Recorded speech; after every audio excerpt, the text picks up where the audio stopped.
Going through your profile, in fact, I must confess, it's quite intimidating. Oh. But you recorded at the age of 27, you were a presidential advisor. Do you see, looking at the present institution of the country, do you see any young man replicating that in the present era politically? Well, in terms of smarts, I see young men who are much, much smarter than I was when I was their age. Every day I see them. The problem is that our system has failed. And so talent is not important. People are not looking at talent. It's important to remind young people about how I got there. I did not get there because I had some godfather or some patron. It's just, let's face it, I became subject of some national consciousness at 18. When we were demonstrating against the correct order as an undergraduate. At 19, I was forcing foreign policy discussions in the country. Got the foreign minister to come and debate us as a student union leader at the University of Nigeria. As a youth corps at 21, I was forcing cabinet reshuffle from what I was writing. So when at 26 I finished 2 master's degrees and a PhD, I already had a history of, engagement with social change. And I returned to the country. When I was finishing, many of my contemporaries thought, oh, let's stay back in the US, 2-3 years, work, make some money, buy a car, buy a ship back. I chose not to make that, travel that track. I left the very day my PhD thesis was accepted. As I like to say, I made 100% gain. I left Nigeria with 1 suitcase, I came back with 2 suitcases. Isn't that progress? And I came straight home and I began to engage Nigeria on issues. I remember one of the first major issues I focused on, and something that flows back from examples I gave about taxation and civilian era. I began to write a column. In fact, when I was still in grad school, I was writing a column in Ray Gu's Sunday Times. Ray Gu was editor of Sunday Times at the time. It was the highest circulating newspaper on the continent, I guess. And so from the US, I wrote that column. By the way, at that age or that time, I already served as an editor of Chris Okoye's New Bridge Table magazine, And I took those same issues I was writing about from the US and on taxation.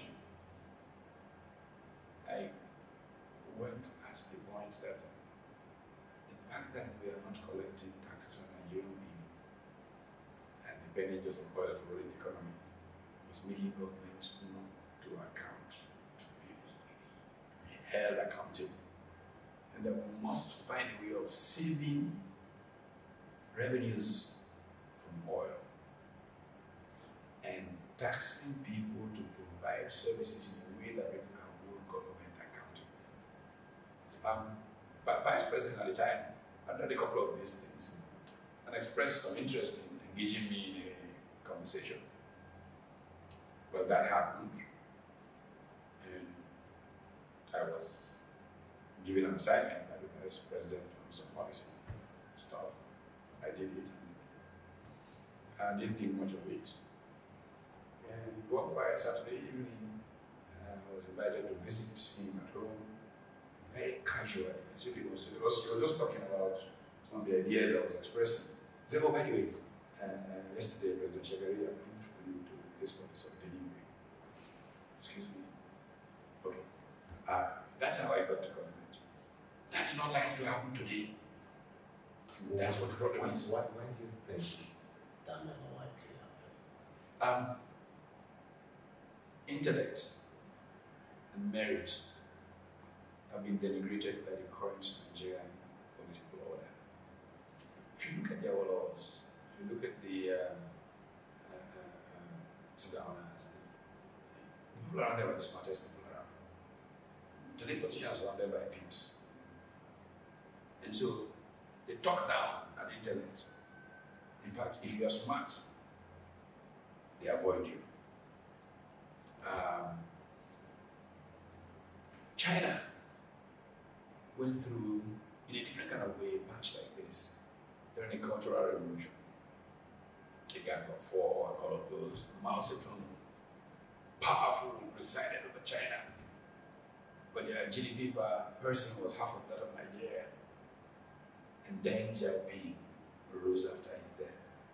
And the theme of the Deng ascendancy was intellect matters.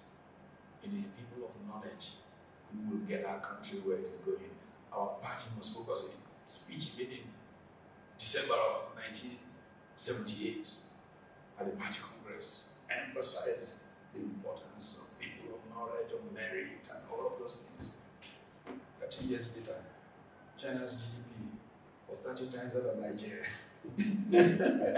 Just to tell you the importance of intellect.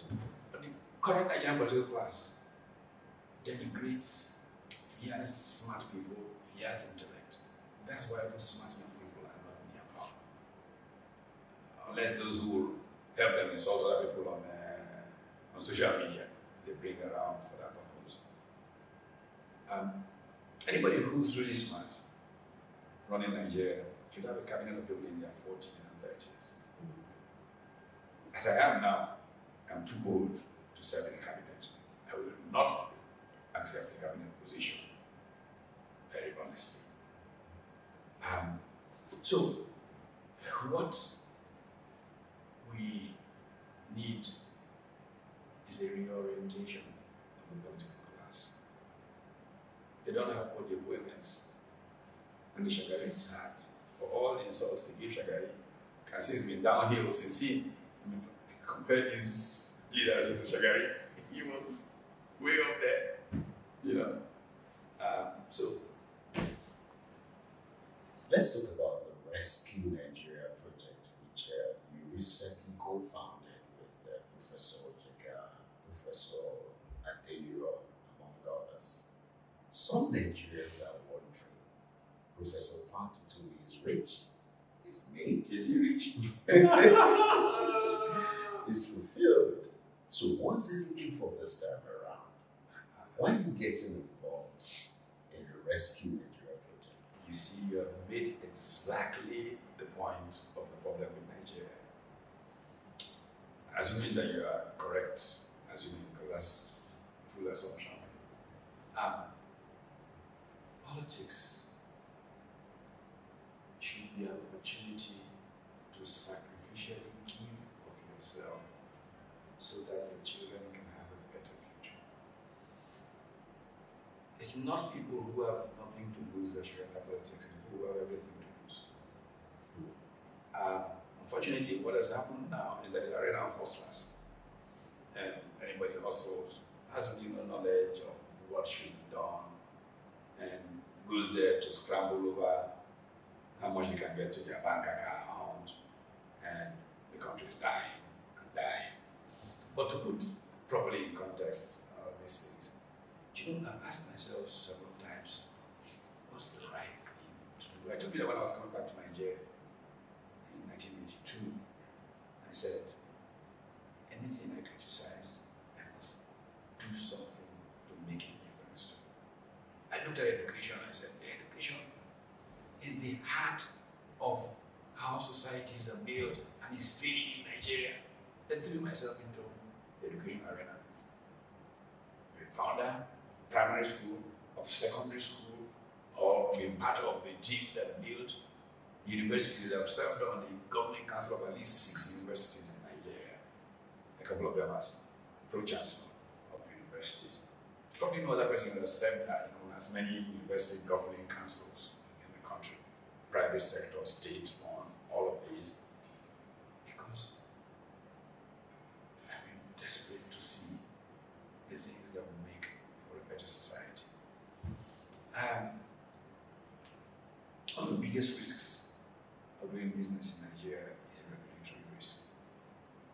businesses are likely to die more from government behavior than from any market risk. From what we've seen, whether it is central bank intervention, whether it's customs, whether it's whatever it is. And this happens because, you see, people in those positions don't realize, they think of authority as bully. To wear a uniform in Nigeria is the right to bully whoever it is you're supposed to superintend. Last man will do it to you, police will do it to you. I mean, just gives a Nigerian a uniform. And they are made him a terrorist, over the poor people of Nigeria. There is such a desperate need to reorient people, to teach them what public life is.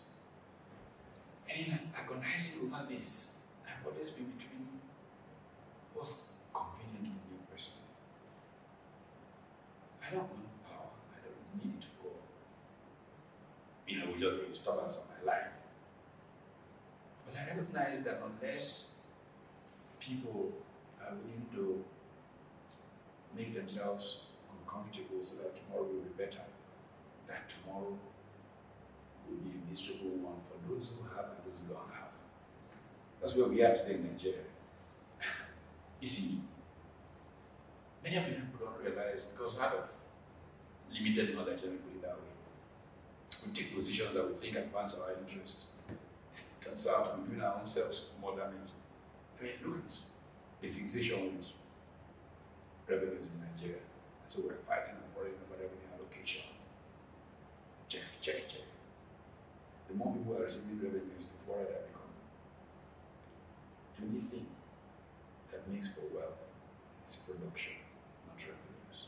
And yet people are fighting every day over revenues. The country is destabilized because, oh no, you can't give away police in areas 3%. No, it must. Local governments will get revenue. And they're all getting poorer. So how do we build a generation of leaders who understand that it is not revenues that make rich, but production, and how they can understand national strategy? And this has put me in a position where most of my adult life I've been looking out for people to collaborate with, to build a different kind of social order. Whether I profit from it or not has no meaning. Many years ago, I don't remember what year, in The Guardian, somebody wrote an op-ed piece, very nice, generous commentary about me. And he concluded, what is this guy still doing in Nigeria? People like him have all left. And I've never considered leaving, but to be very honest with you, I'm about ready to go. Oh, really? Yeah. All people have thoughts about you changing your mind. No, it's not that I'm going to pack my bag tomorrow and go, but the state of mind is, I have failed. Nigeria is a mess.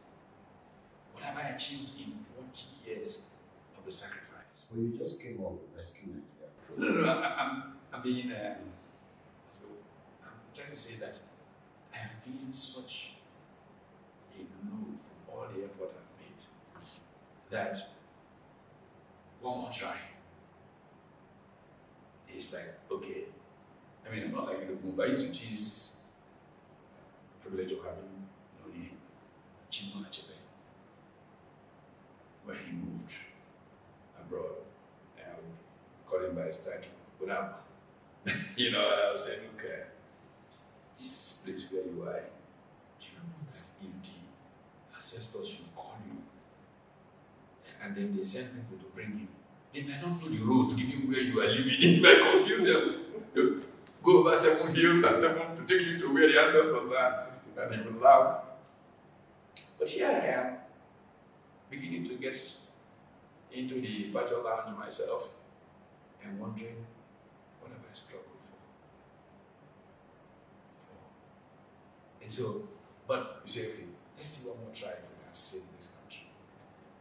And again, because the Nigerian mindset, the media particularly, likes to think of power rather than purpose, they want a party that will come like another APC.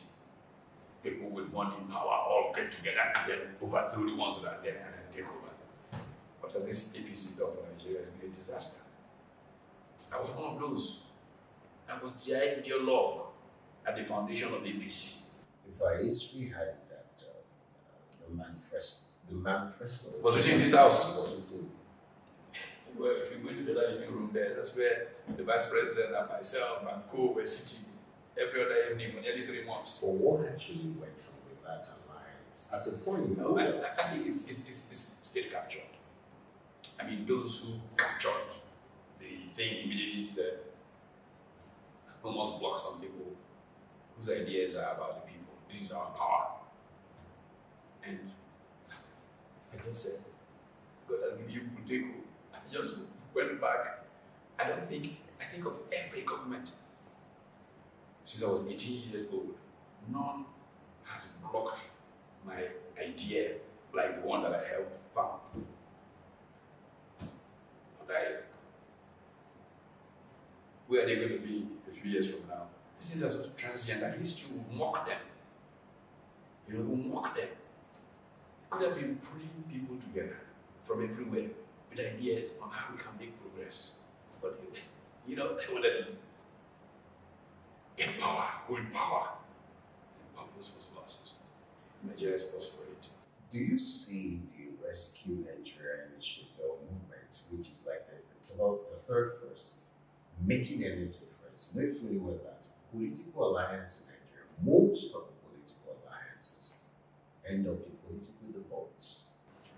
Well, you see, that's why we don't. And so when I started seeing all the reporting about third force party, this, I was a little unhappy. We started talking about these things some time ago. So I said, we must begin with the issues of what will make Nigeria better. And then different groups began to coalesce around certain kinds of issues. I mean, the group that met last, that started all this new third force thing, the Rescue Nigeria initiative, started from conversations of course, Usman Bugaji and several people were having about leadership. Another problem with Nigeria is that the majority of the people in positions of authority don't have the qualification to lead. They neither have the knowledge nor the sense of service, nor the character. And it's essential to being able to lead. So, okay. So that movement began to crystallize around criteria for leadership. Now, another movement, which again, almost all of them, I was invited to literally speak. When they announced these things, as if I started to think, I'm just sitting on my own, and people are trying to do something. I say, yeah, that's wonderful. I mean, the NC front, technically the same way, the focus has been constitutional reform, electoral process reform, and political party reform. Now, what that group has done over the last 1 year, set up a constitution drafting committee that has been working on a new draft of the Constitution of Nigeria. Set up a group to look at electoral process reform, and it's going to fight to the finish, if need be, on electronic transmission of results. Why can we not transmit results? People will tell you all kinds of funny stories. All is that the politician, Nigerian politician, is not a Democrat. He does not want the will of the people to determine who goes there. So he wants that loophole to use to finagle stuff. And NCF, part of the Direction Director, is to fight that.